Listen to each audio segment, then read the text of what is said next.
Hello' guys, welcome জনাইছোঁ মই অন্য এটা নতুন ভিডিঅ'লৈ আপোনালোকক। আপোনালোকৰ সকলোৱে ভালে চাগে ন? মোৰো ভালেই বাৰু, আমাৰ সকলোৰে ভাল। মই আজি আচাৰ বনাব লৈছোঁ, তাকে আপোনালোকৰ আগত শ্বেয়াৰ কৰিম। কিন্তু সেইটো শ্বেয়াৰ কৰাৰ আগতে মই ভাতত কি যোগাৰ কৰিছোঁ সেইটোকে শ্বেয়াৰ কৰি লওঁ আগতে। হাজবেণ্ডে বজাৰৰ পৰা কি যোগাৰ কৰিছে, আৰু আপোনালোকে ভিডিঅ'টো স্কিপ নকৰাকৈ চাই থাকিব।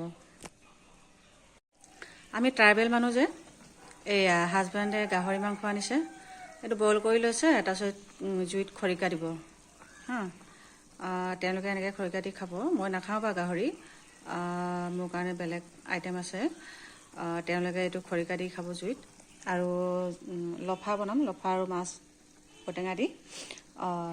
বহুত দিনৰ মূৰত লফা খাম বুলি আজি ৰেডি কৰিছোঁ, খোৱাও হোৱা নাছিলে, তাকে আজি খাওঁ বোলো। তাৰপৰা এইটোহে মালিকে খৰিকা দিব, দেখিছেনে গপ গপ বুটলি আছে বাৰু। ঠিক আছে, চাই থাকিব। বাহ, হাজবেণ্ডে খৰিকা দিছে, চা খৰিকা দি আছে অ'। তাৰপিছত মই আপোনালোকক দেখুৱাম এতিয়া মই কিহৰ আচাৰ বনাম।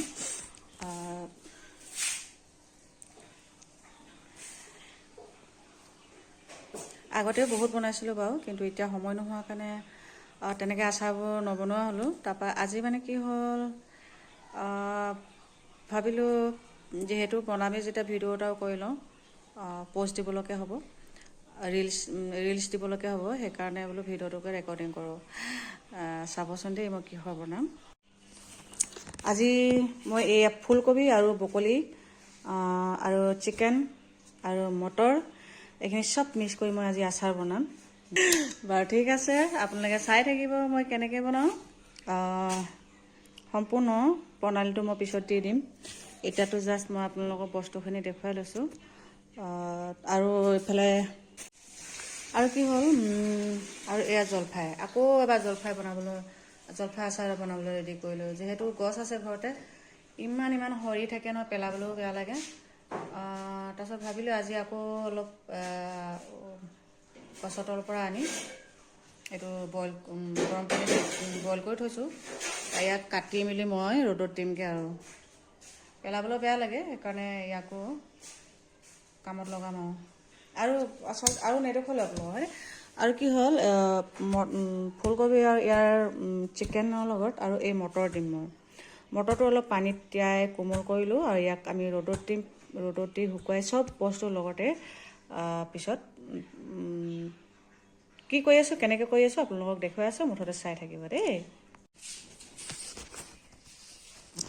এয়া আচাৰত দিবলৈ কাৰণে মই মছলাবোৰ ৰেডি কৰি ল'লোঁ।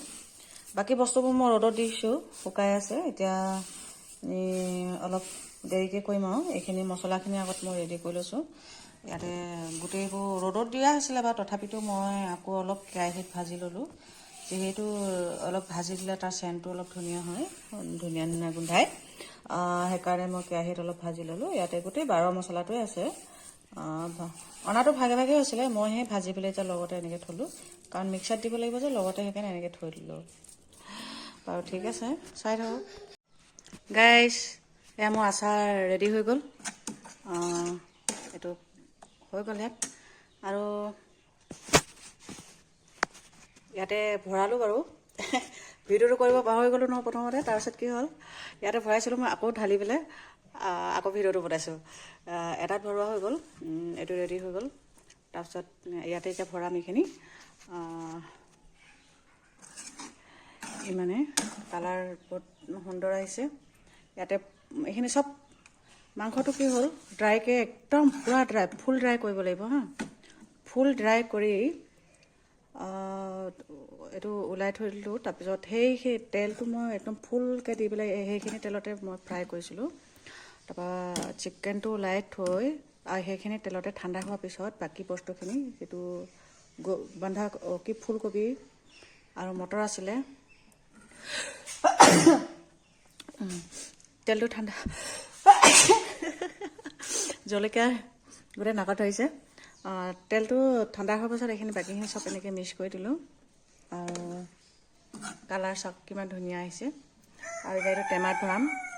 ইয়াতে ভিনেগাৰো দিয়া হৈছে, যিহেতু আমাক বহুত দিন থ'ব লাগিব আচাৰটো, সেইকাৰণে ইয়াত ভিনেগাৰ দি আছে। মই বনাই থকা আইটেমটো মানে কি হ'ল, তুলিবলৈ মই পাহৰি থাকিলোঁ নহয়, মোবাইলটো আঁতৰত আছিলে।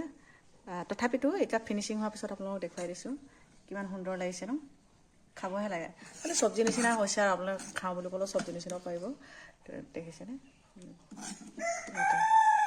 ফুল ড্ৰাই কৰি একদম পূৰা এনেকৈ কৰিব লাগে। আৰু মটৰটো অলপ পানীত তিয়াই 15 মিনিটমান তিয়াই তুলি থৈ দিব লাগে, তাৰপিছত ৰ'দত দিব লাগে। নহ'লে বেছি কোমল হ'লেও বেয়া, অলপ টান টানকৈ খাবলৈ ভাল লাগে। বাৰু ঠিক আছে, মোৰ ভিডিঅ'টো ইমানেই। আপোনালোকক ধন্যবাদ দিছোঁ চাই থকাৰ কাৰণে। Bye bye.